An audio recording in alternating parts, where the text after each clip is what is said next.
There's a moment, a quiet, almost imperceptible moment, when someone questions your integrity, mocks your path, or twists your words.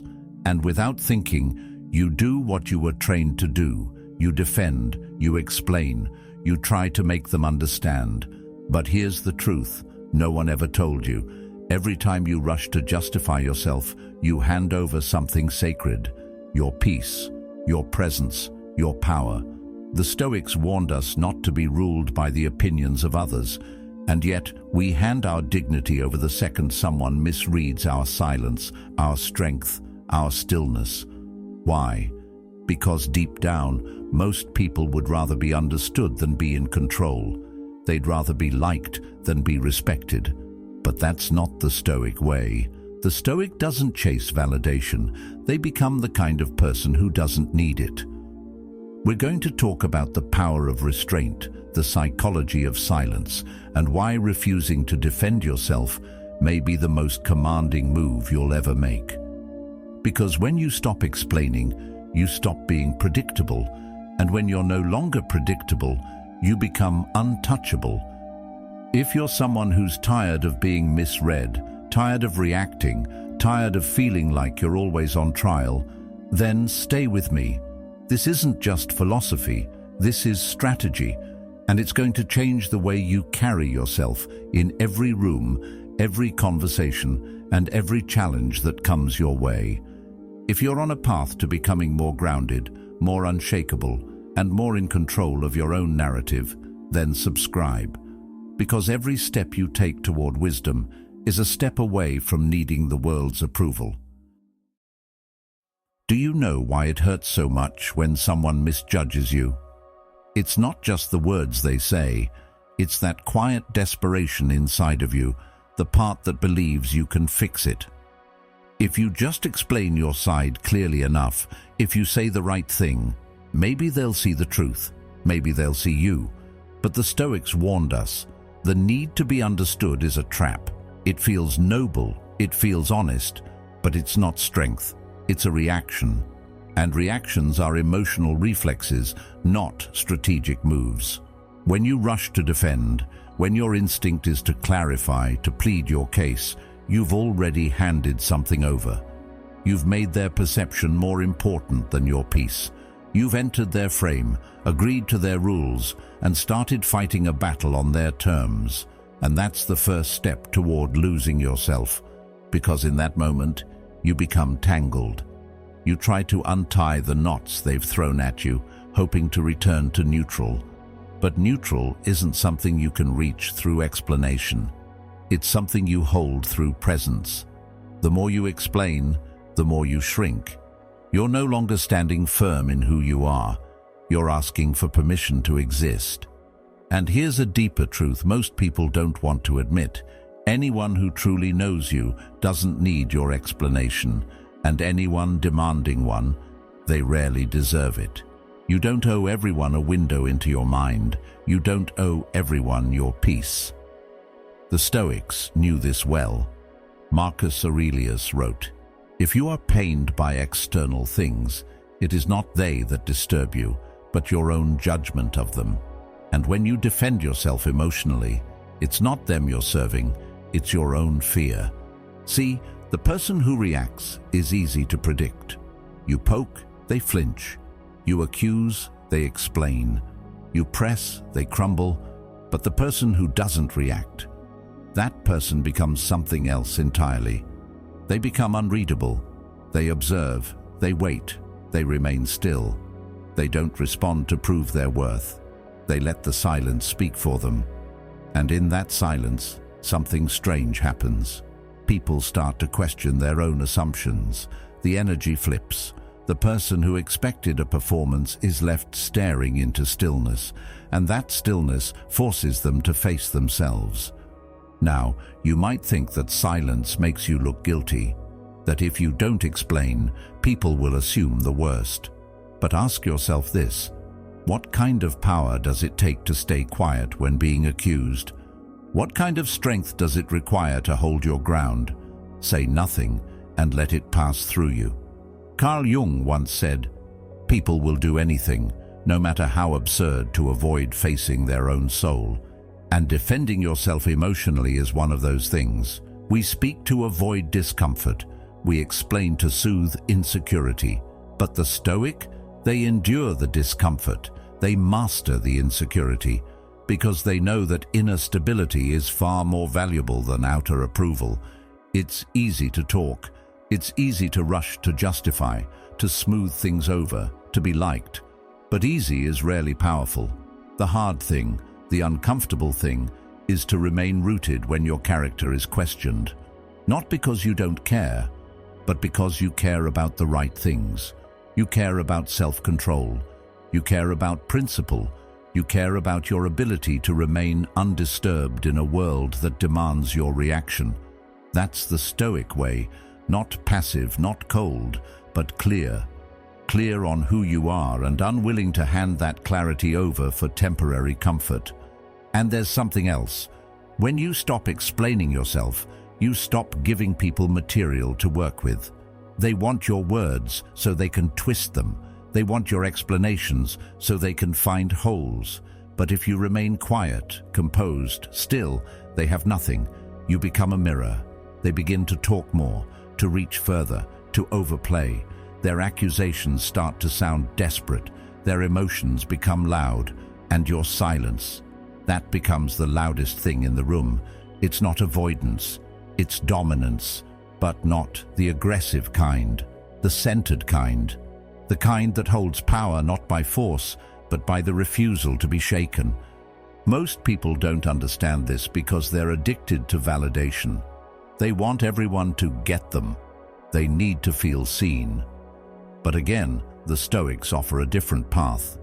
Epictetus said, "If you want to improve, be content to be thought foolish and stupid." Why?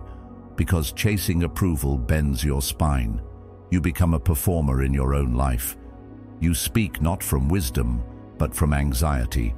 And every time you explain yourself to someone who doesn't care to listen, you lose a piece of that backbone. The more you explain, the more they control the story. The more you hold still, the more they start to doubt their version of it. This is how power shifts quietly, not with loud declarations or clever comebacks, but with stillness, with composure. The person who stands in calm when chaos is thrown at them holds something unshakable. They communicate not just with their words, but with their presence. And presence is harder to argue with than any defense. People may not understand you. Let them. They may think you're arrogant, cold, distant. Let them.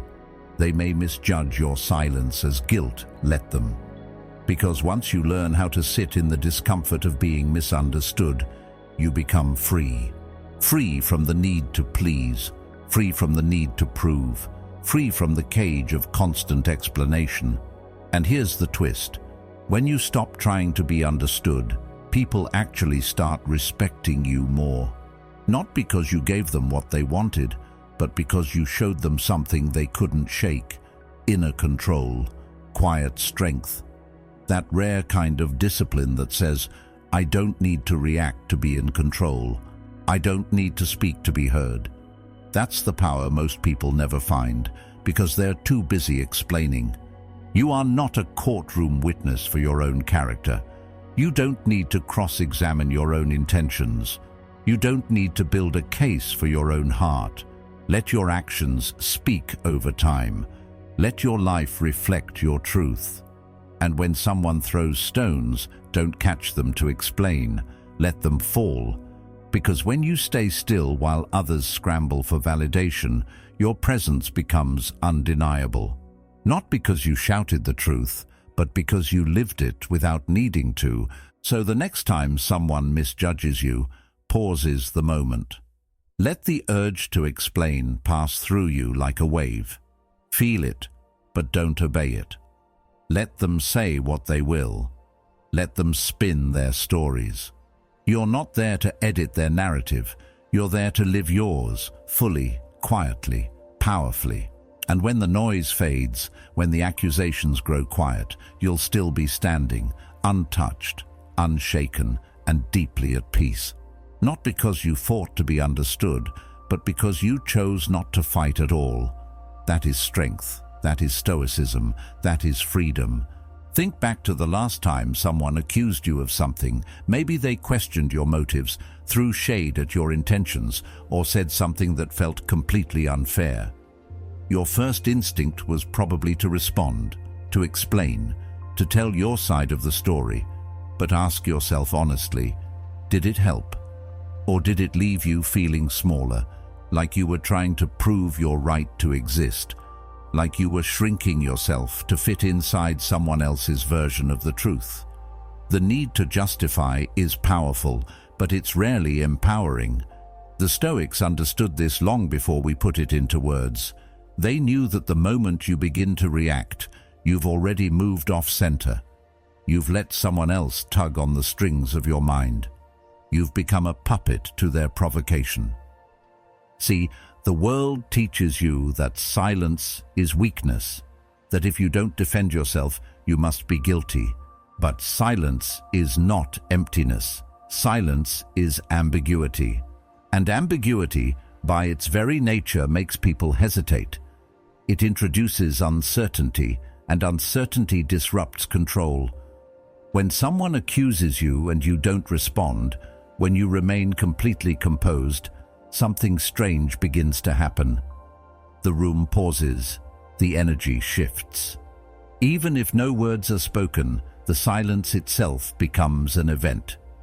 The accuser starts looking around, searching for agreement, for affirmation, for proof that their jab landed. But the more they look, the more they start to squirm. Because the attention isn't just on what was said, it's now on how you're reacting, or rather, how you're not. And that changes everything. Because now the focus is no longer on their words, it's on your stillness. And people start to wonder, why didn't you say anything? Is it confidence? Is it composure? Is it superiority? Or is it something deeper, something they can't quite put into words? That uncertainty, that space of not knowing, gives you a strange kind of power. Because people fear what they can't define. They might not say it out loud, but subconsciously they start creating their own story about your silence. Some will admire it, others will fear it, but almost all will respect it. Because in a world where everyone is quick to react, to over-explain, to argue, the one who holds still becomes the one no one can touch. Stillness, to the Stoic mind, is not about avoidance. It's about command. You're not surrendering when you remain calm. You're reclaiming the space between stimulus and response. That space is sacred. It's where your freedom lives. And when you choose stillness, you're choosing to keep your power instead of handing it away for the cheap reward of temporary validation. Most people respond too quickly because they're afraid of the silence. They feel like it makes them look weak.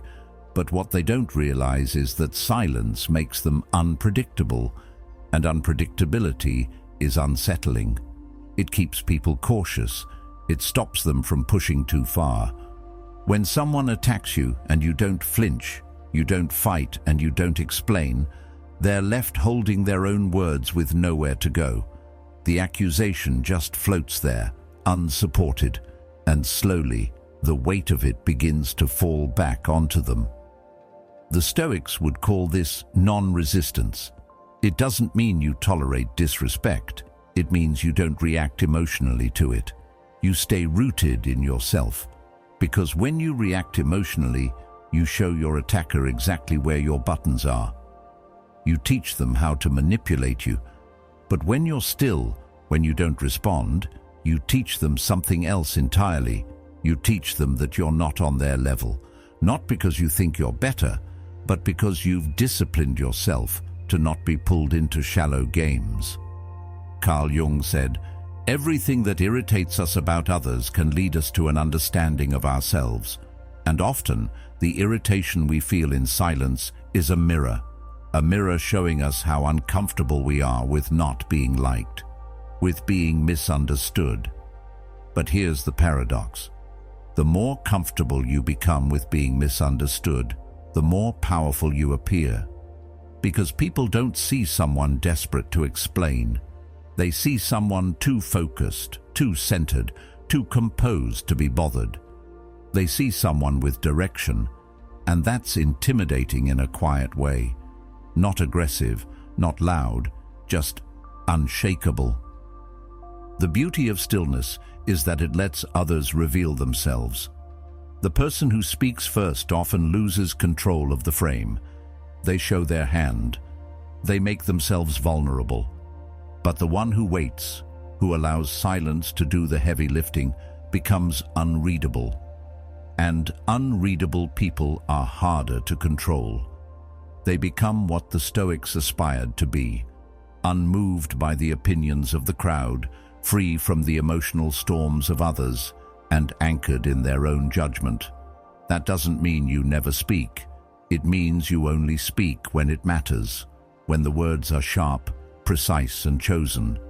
Words that don't beg for understanding, but deliver clarity on your terms. Stillness is not weakness, it's strategy. It's what allows you to observe instead of react, to respond from wisdom instead of fear. It gives you time to think, to breathe, to detach. And in that detachment, you gain perspective. You begin to see not just what's being said, but why it's being said. Is it insecurity, jealousy, control? When you aren't caught up in the drama, you can read it clearly. And once you understand it, you're no longer at the mercy of it. You don't dance to other people's emotional rhythms. You set your own tempo. That's real control. But maybe the most important part is this. When you stop reacting, you stop validating. Some people throw accusations just to see if they'll stick. They want to provoke you because your reaction is their confirmation. The louder you respond, the more it looks like they hit something true. But when you say nothing, when you remain calm and detached, it sends a different message. Your words don't move me. And that message shakes people in a way that explanations never could. In time, people notice. They see you not defending, not scrambling, not justifying, and they begin to question the one who is. The crowd starts to shift. They wonder why you're so calm, why you're so still, and slowly they start to lean in your direction, not because you asked them to, but because your composure did what your words never needed to. It showed them strength. So, the next time someone tests you, accuses you, or tries to bait a reaction, try something different. Try stillness. Not as a tactic to appear strong, but as a choice to be strong. Because silence is not the absence of power, it's the presence of it. And those who learn to hold their silence when it matters most become the ones who cannot be shaken. Most people live their lives chasing something they can't hold, approval. They don't call it that, of course. They call it connection, likability, being a good person. But underneath it all is a quiet, anxious desire to be accepted, to be seen as agreeable, kind, easy to love.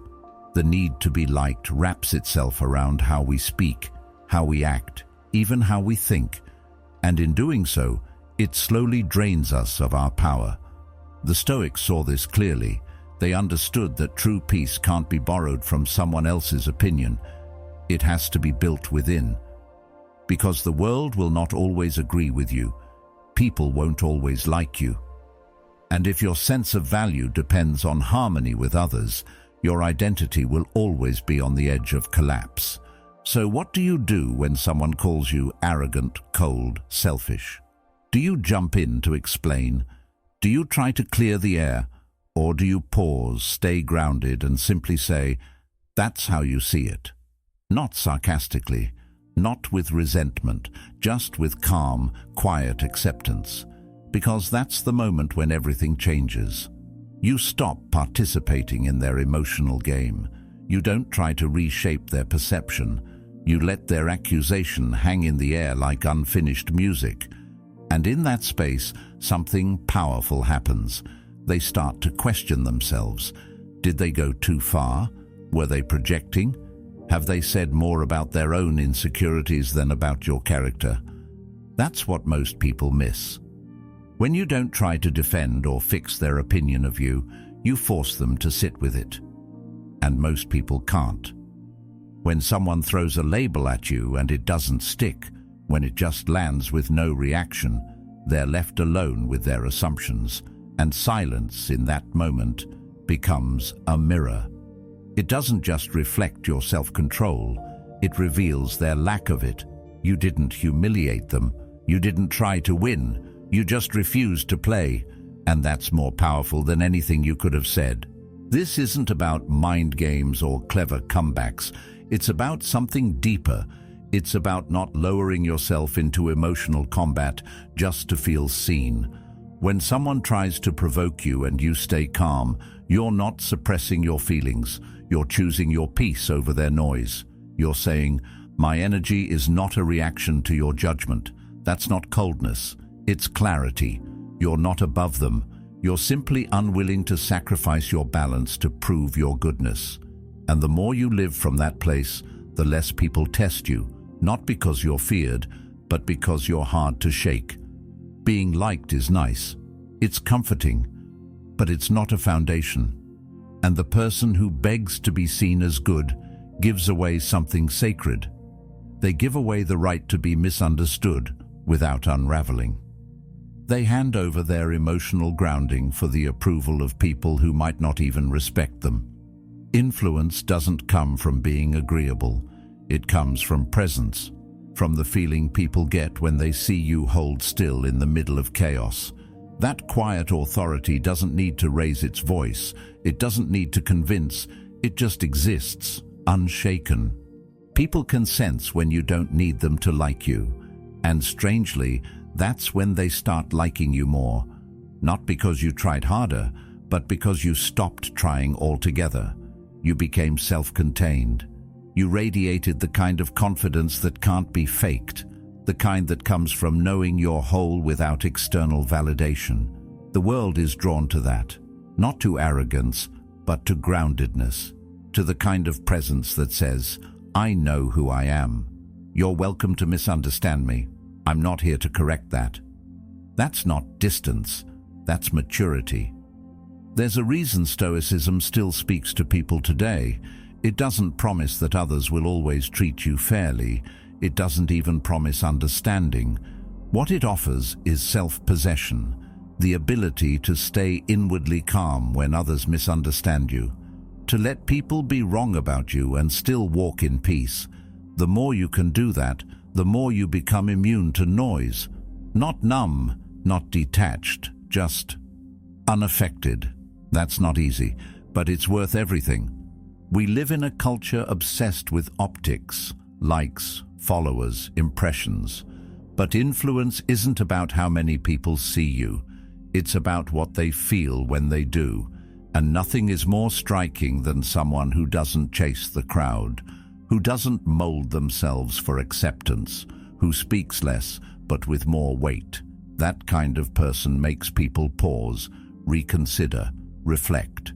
Not because they explained who they are, but because they didn't have to. So if someone throws a label at you tomorrow, let it land, let it echo, and choose stillness over defense. Choose composure over clarity. Because the people who truly matter won't need your explanation, and the ones who do? Their misunderstanding is not your burden to carry. The Stoics believed that we can't control what others say or think, but we can always control the space between what happens and how we choose to respond. That space is where your power lives. Guard it well, and if peace is what you value, don't go looking for it in someone else's approval. Build it within. Let it grow quietly, deeply, until it becomes unshakable. And when you reach that place, when you no longer fear being disliked, you'll find a strange kind of freedom waiting for you. A freedom that doesn't shout or demand. A freedom that simply is. Calm, clear, unapologetically whole. And that's where true influence begins, not in the words you speak, but in the silence you can hold. Imagine you're in a room. A group conversation flowing naturally until suddenly someone throws a subtle jab at you. Maybe it's about your past. Maybe it's your quietness. Maybe it's the way you carry yourself. It's not always loud or obvious. Sometimes it's just sharp enough to sting, and instantly you feel every eye turn to you. There's a silence that follows, an unspoken invitation. Everyone's waiting to see how you'll respond. That's the test. That's the moment most people fail, not because they're weak, but because they think they have to respond. They think saying something will restore balance, dignity, control. But what if you didn't respond? What if you just stayed still, held eye contact, let the moment breathe?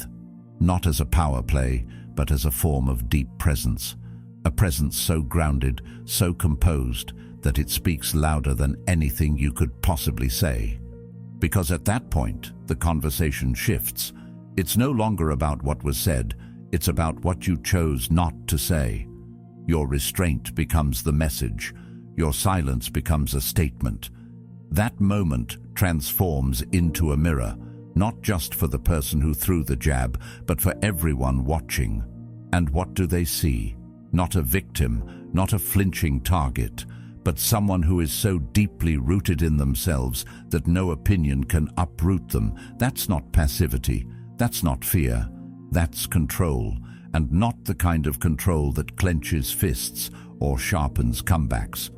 The kind of control that says, I am untouchable because I know who I am, and I don't need to explain it. The Stoics trained for this. They practiced silence not just as a habit, but as a muscle. They saw restraint as power. Marcus Aurelius wrote, "You always own the option of having no opinion. There is never a need to get worked up or to trouble your soul about things you can't control." And that includes opinions, shade, subtle attacks. They knew that the ability to stand still in the face of provocation was a deeper strength than any clever rebuttal. Because most people, when challenged, scramble to recover. They talk faster, they explain more, they get louder. But the more they do, the more they lose the room. The more they unravel, the more your stillness speaks. Not about ego, but about stability. You don't win by overpowering them. You win by not needing to. And the contrast becomes obvious. One person talking, reacting, pushing, the other person still, grounded, observing, not absorbing. That stillness doesn't just speak, it redefines the dynamic. It reminds people that power doesn't always look like dominance. Sometimes it looks like not being moved at all. Carl Jung once said, "A man who is unconscious of himself acts in a blind, instinctual way." And in many situations, people expect you to react blindly. They want to pull you into their energy. But when you don't take the bait, when you choose to remain aware, composed, deliberate, that's when you shift from being just another participant to becoming the center of gravity in the room. This isn't about being aloof. It's not about being cold. It's about being clear. You don't owe the room a reaction. You don't owe the attacker a response. What you owe yourself is the dignity to remain undisturbed. To choose not to be emotionally hijacked by people who thrive on emotional reactions. When you respond from presence, your silence isn't absence. It's fullness. It's depth. It's the visible weight of someone who doesn't need to win a moment because they've already won within. And let's be honest, people who seek to provoke are often revealing more about themselves than about you. A person secure in themselves doesn't need to tear others down. So when someone speaks from insecurity and you don't engage, it exposes the imbalance. The one trying to stir the waters ends up swimming alone. You don't throw them a life vest of attention. You let them see the waves they're making, and eventually they tire themselves out. Not because you silenced them, but because your presence made their noise echo louder than they expected. This kind of presence can't be faked. It's not about pretending to be unbothered. It's about actually being unbothered. It comes from a place of inner work, of deciding who you are before the world tells you who to be. The more you know yourself, the less you need others to validate you. And when that becomes your baseline, situations that once triggered you no longer touch you. You see them, you understand them, but you don't give them your energy. That's not suppression, that's sovereignty. People start treating you differently when they realize you're not easy to provoke. When they see that their words don't move you, their games lose their pull. It doesn't mean you'll never be challenged again, but it means you'll always have the upper hand, not because you're aggressive, but because you've built an inner home no one else can knock over. You've replaced the need to prove with the ability to simply be.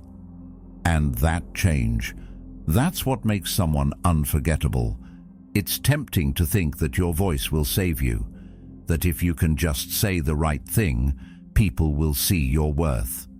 But worth doesn't come from being understood.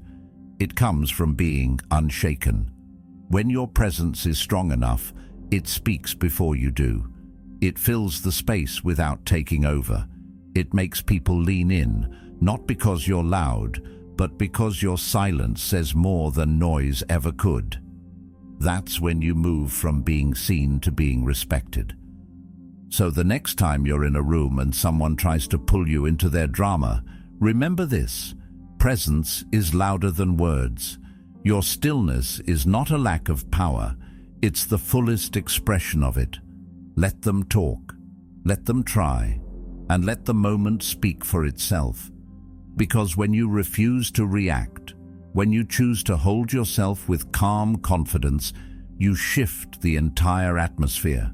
Not through force, not through speech, but through the kind of quiet certainty that leaves everyone else wondering what you know that they don't. That's the essence of presence, and it's worth more than any explanation you could ever offer. You don't build a strong reputation by constantly defending yourself. You build it by showing people, over time, what you consistently do when no one's watching, and even more so when everyone's watching, especially in moments of tension, when eyes are on you, when the crowd waits to see if you'll fold, snap, explain, or retaliate. That's when you're defining yourself, not through words, but through your restraint.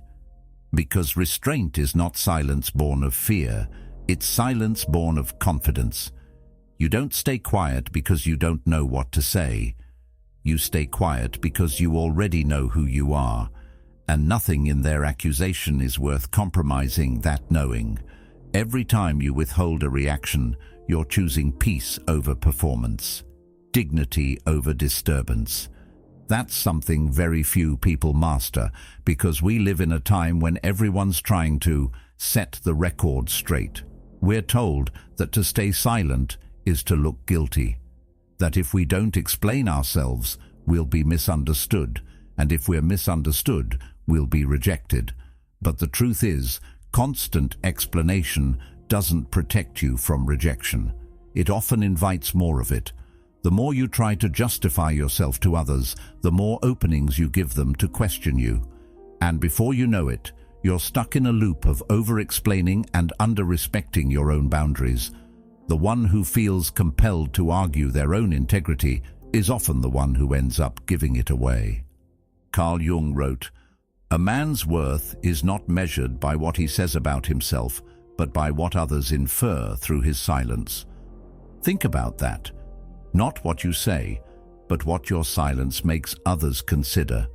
That's the quiet force of reputation. When you no longer feel the need to defend yourself against every doubt, you move from being someone others judge to someone they watch carefully, not with suspicion, but with respect. Because when someone doesn't play the game, when they don't react the way most do, it makes people pause. It shifts attention from, "Are they right or wrong?" to, "What do they know that I don't?" You become harder to define, which means harder to dismiss. People might still talk, they might still misinterpret you, but eventually they grow tired of the effort. It's exhausting trying to provoke someone who won't respond. It's unsettling to speak badly of someone who never stoops to speak back. That's how you become powerful without ever lifting your voice. Not by overpowering others, but by being unmoved by them. A storm can't shake what is rooted deep enough. And Stoicism has always taught this. Don't chase control over others. Cultivate control over yourself. That's where the power is. And here's something most people miss. Reputation built on words needs constant maintenance. It needs PR. It needs validation. But reputation built on restraint needs no defense. It carries its own momentum. People begin to speak on your behalf, not because you asked them to, but because your discipline earned their trust. You weren't reactive. You weren't desperate. You weren't driven by fear. And that's rare. In a world where many people explode at the first sign of disrespect, the person who remains calm becomes a mystery, a quiet force, someone whose opinion, presence, and energy carry more weight because they are not given lightly. And that mystery matters, because people can't respect what they feel they can control. They don't admire what they can predict. When you always explain yourself, they know what you'll say next. When you always react, they know how to get under your skin. But when you say little and hold steady, they start to wonder. And that wondering creates distance. Not coldness, respectful space. Because now, your silence isn't just absence, it's presence. It's the weight of someone who's not easily shaken. The crowd begins to watch you differently. They speak of you differently. They adjust themselves in your presence, not because you told them to, but because your restraint changed the temperature of the room. And that's influence. True influence. Not control through manipulation, but leadership through character. You lead by the way you hold yourself in moments of pressure. You lead by what you don't say. And when people realize that nothing they do can drag you into emotional chaos, they begin to trust that you're grounded. Because if you're grounded in the storm, you're likely grounded in the calm too. That's the person people want to follow. That's the kind of person people look to when things go sideways. The one who doesn't panic, the one who doesn't over-explain, the one who doesn't collapse. There's something almost spiritual about that kind of presence. It's not about ego, it's about alignment. It says, I know who I am, and I don't need to broadcast it. And ironically, that very energy does broadcast something loudly. It tells the world, this person is not here to impress you. They're here to embody something higher, something disciplined, something deeply self-respecting, and in that, they become magnetic, not by asking to be noticed, but by being worth noticing. Now think about what that kind of presence does over time. People forget your words, but they remember how you made them feel. And if your silence made them question themselves, if your restraint reminded them of their own chaos, they don't forget that. They might not even like it, but they respect it. That's how your name becomes a kind of energy. Something people feel even when you're not in the room. That's not arrogance. That's the result of living with such composure, such discipline, that your very existence becomes a reminder of what's possible when emotion doesn't run the show. Of course, it takes time. You don't build that reputation overnight. You build it in small, deliberate choices. Every time you resist the urge to clap back. Every time you hold your truth quietly instead of parading it for approval. Every time you choose to remain whole instead of reacting in pieces. It's not easy, but it's worth it, because while others spend their energy trying to be liked, you spend yours becoming immovable, and eventually they come to you, not for validation, but for stability, for guidance, for the strength you cultivated when no one was watching. And maybe that's the final reward. Not praise, not applause, but internal freedom. The freedom that comes when you no longer feel the need to explain who you are. When you can walk into any room, misunderstood or misjudged, and still remain completely centered. Because at that point, reputation is no longer something you manage. It's something you are, not built on words, not shaped by reactions, but forged in silence, reinforced by discipline, and carried with quiet certainty. That's the kind of reputation the Stoics would admire. Not loud, not popular, but deeply respected. Built not on defense, but on definition. The definition of someone who knows exactly who they are and no longer needs the world to confirm it. You don't have to fight to be understood. You just have to become so steady, so clear, so composed, that misunderstanding no longer shakes you. In a world full of noise, let your silence be the thing they remember. If this spoke to you, watch the next video on your screen. It's there to take you even deeper. Thank you for being here. Thank you for being a part of Stoic Journal.